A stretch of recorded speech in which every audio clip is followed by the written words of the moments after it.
누가복음 24장 1절부터 12절까지 말씀 보겠습니다. 내용 잘 파악해 주십시오.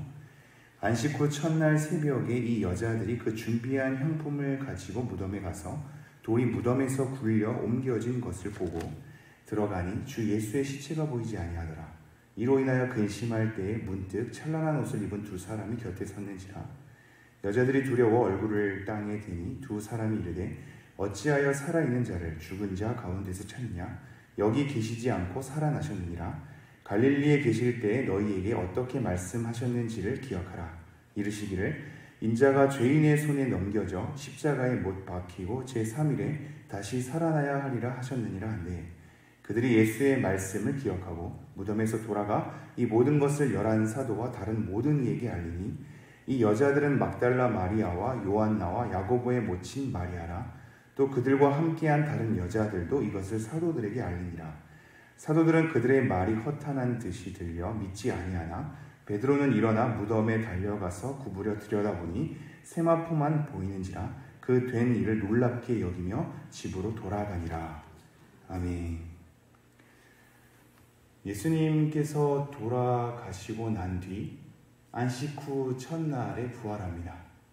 그 3일 동안 우리 인간 편에서는 장사 지낸 바 되고, 예수님 편에서는 또 다른 낙원에서 하나님과 더불어서 있는 시기가 되는 거죠. 그리고 나서 부활합니다. 이 부활의 사건은 죽음의 정막을 뚫고 우리로 하여금 하나님을 다시 보게 하고 말씀을 다시 기억하게 하는 사건으로 흘러가죠. 그 사건이 여인들로부터 출발한다는 것은 특히 누가복음에서는 의미가 있습니다. 그 말씀을 한번 살펴보죠. 1절입니다.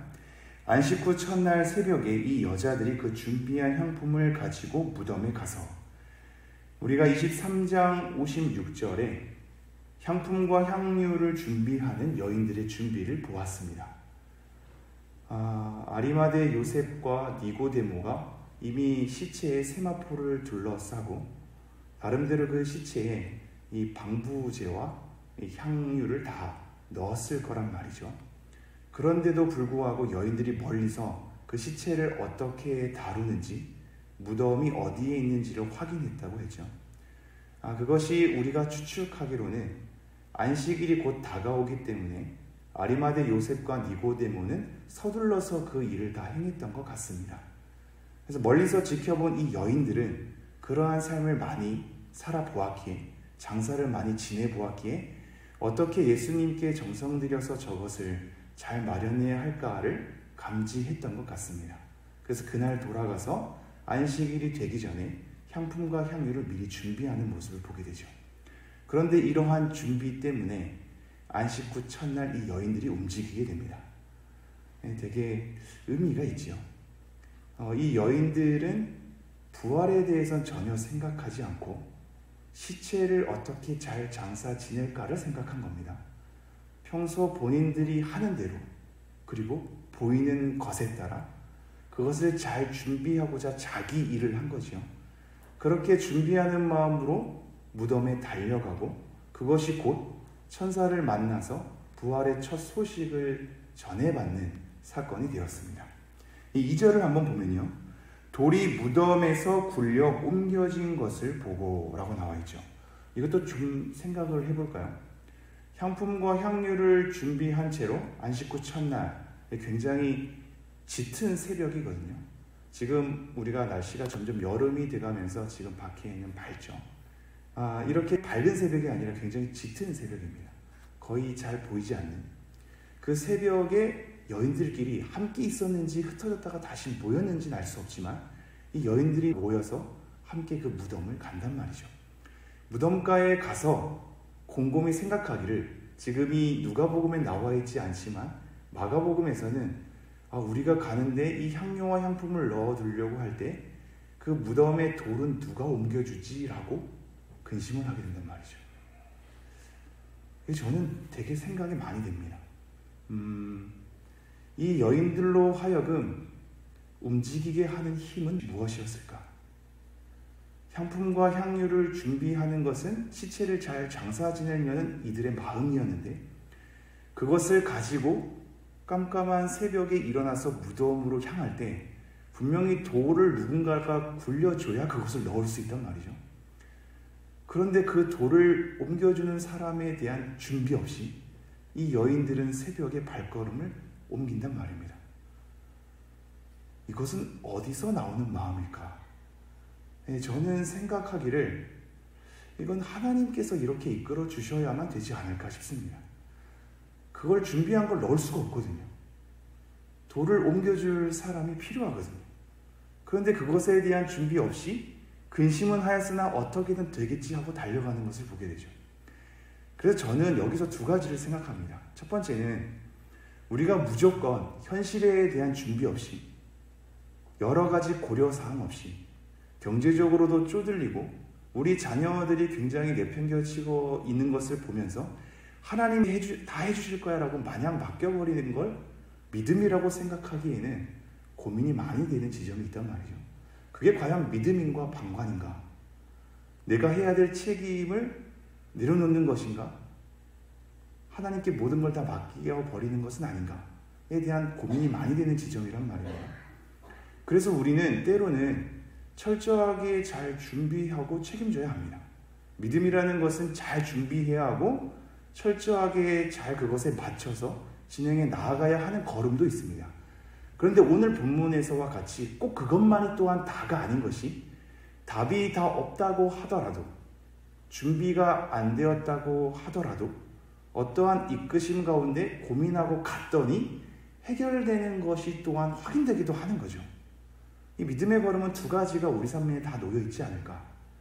준비가 잘 안 됐음에도 불구하고 해결이 안 됐음에도 불구하고 달려갔더니 결국 돌이 옮겨져 있는 것을 보게 되거든요. 이 두 가지가 다 놓여있는 것 같습니다. 우리의 삶의 어느 순간이 이 두 가지 중에 한 곳에 놓였는지는 우리가 다 알 수 없으나 두 가지를 다 끌고 가야겠죠. 믿음이라는 것은 잘 준비해서 대비해서 책임지고 가는 걸음이기도 하거니와 준비가 다 안 됐을 때에도 나아갔을 때 여호와 이레를 경험하는 것 또한 우리가 보게 되는 거죠. 그렇게 가서 돌이 옮겨진 것을 보게 됩니다. 마태복음에서는 천사가 옮겼다고 얘기를 하고 있죠. 3절 들어가니 주 예수의 시체가 보이지 아니하더라. 돌문이 열려진 것을 보고 들어가서 준비한 향유와 향품을 잘 이렇게 시체에 뿌려야 하는데 시체 자체가 보이지 않는 겁니다. 굉장히 당혹스러웠겠죠. 4절 이로 인하여 근심할 때 문득 찬란한 옷을 입은 두 사람이 곁에 섰는지라. 마태복음, 마가복음에서는 천사 한 명만 얘기하거든요. 요한복음에서는 두 명을 다 거론하고 누가복음도 마찬가지로 두 명을 거론하고 있죠. 그 두 명 중에 한 명의 천사의 말을 마태와 마가는 옮겨 적은 것이고 누가와 요한은 두 천사를 다 언급하고 있는 겁니다. 모순이 아니라 각자 바라보는 시각에 따라 강조를 한 거죠. 이렇게 두 사람이 근심하고 있는 여인들에게 찾아옵니다. 5절 여인들이 두려워 얼굴을 땅에 대니 두 사람이 이르되 어찌하여 살아있는 자를 죽은 자 가운데서 찾느냐. 여자들이 되게 당황했고 근심했습니다. 그리고 천사의 나타남 앞에 굉장히 두려워했죠. 그게 천사라고 인정할 수밖에 없는 건 찬란한 옷, 빛나는 옷을 입었기 때문입니다. 그래서 그 앞에 굉장히 두려워서 엎드립니다. 그러니까 이 천사들이 하는 말을 잘 유의해보죠. 어찌하여 살아있는 자를 죽은 자 가운데서 찾냐. 굉장히 의미가 있지 않습니까?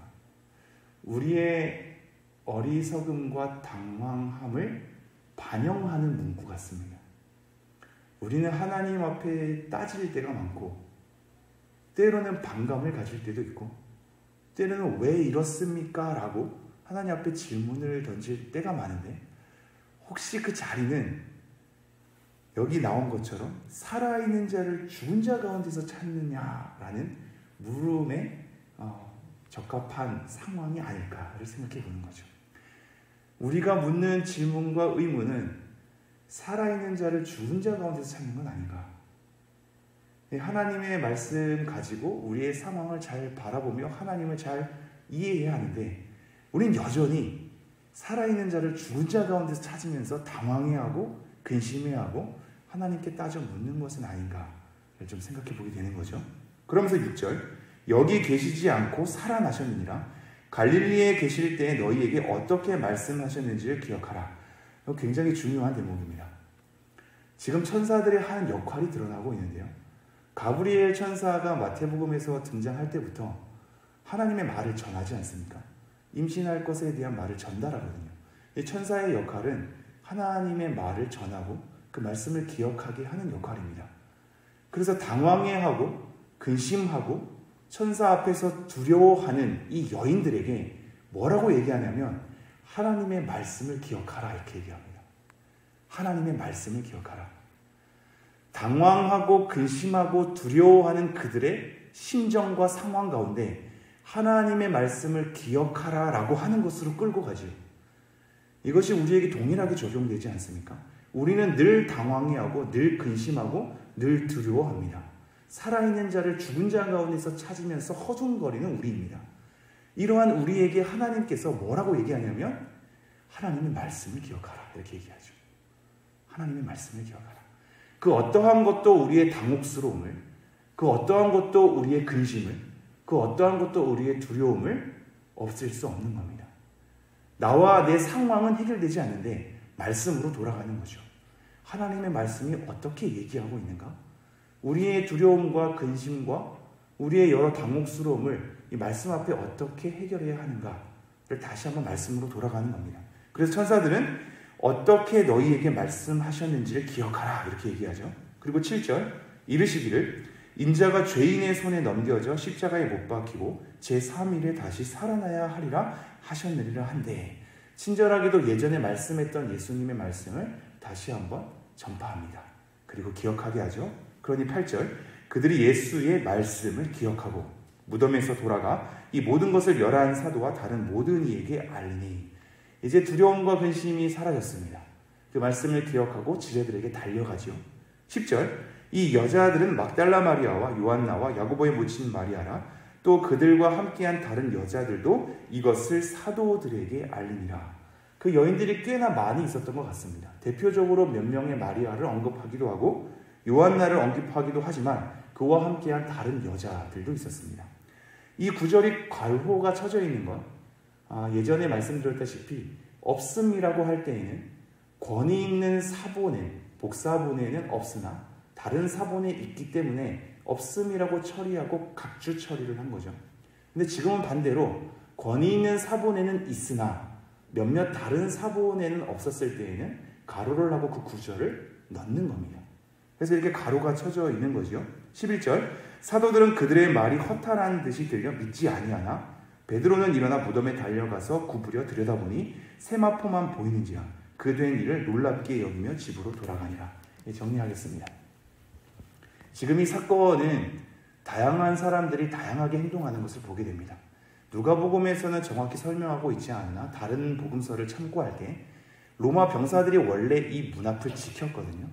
근데 천사가 돌을 움직일 때에는 이 병사들이 졸았는지 아니면 이탈했는지 그 장면에 있지 않게 됩니다. 그리고 나중에 와서 시체가 없어진 것을 보고 당황해하면서 대제사장들과 함께 논의를 한단 말이죠. 근데 이때 대제사장들이 돈을 쥐어주면서 유언비어를 퍼뜨리게 합니다. 오늘날에도 가짜 뉴스가 가득하지 않습니까? 동일한 사건을 경험하고도 다르게 해석하는 사람들이 많으며 동일한 사건이 우리에게 놓여 있음에도 불구하고 거짓으로 그것을 뒤엎는 무리들은 항상 있기 마련입니다. 모든 소리를 다 담아낼 수 없습니다. 모든 소리를 다 담아내서 소화할 수 없습니다. 우리는 말씀에 따라 말씀을 기억하고 하나님 편에 서야 합니다. 오늘도 여전히 우리의 눈을 흐리는, 귀를 흐리는, 말문을 막히게 하는, 우리의 마음을 어둡게 하는 여러 거짓 소리들이 있을 겁니다. 그 당황스러움과 두려움 앞에 우리는 말씀을 기억해야 할 것입니다. 이 여인들은 말씀을 기억하였고 그것 때문에 제자들에게 가서 복음을 전하게 되죠. 그러나 이 제자들 가운데서는 여전히 그 말씀을 믿지 아니하는 사람들도 있고 때로는 베드로와 요한처럼 오늘 본문에 나와 있지 않지만 요한복음에 나와 있죠. 요한처럼 달려가서 무덤을 확인하는 무리들도 있는 겁니다. 다양한 반응들이 있습니다. 그러나 우리가 돌아가야 할 길은 말씀을 기억하는 것. 말씀으로 돌아가서 하나님의 마음을 헤아리는 것. 오늘도 우리의 당황스럽고 두려운 자리에 말씀을 기억함으로 우리의 마음을 동여매시고 성령님께서 우리의 눈과 귀를 열어주시기를, 우리의 입을 열어주시기를, 우리 일상 가운데 일해주시기를 간절히 소망하는 여러분들이 될 수 있습니다.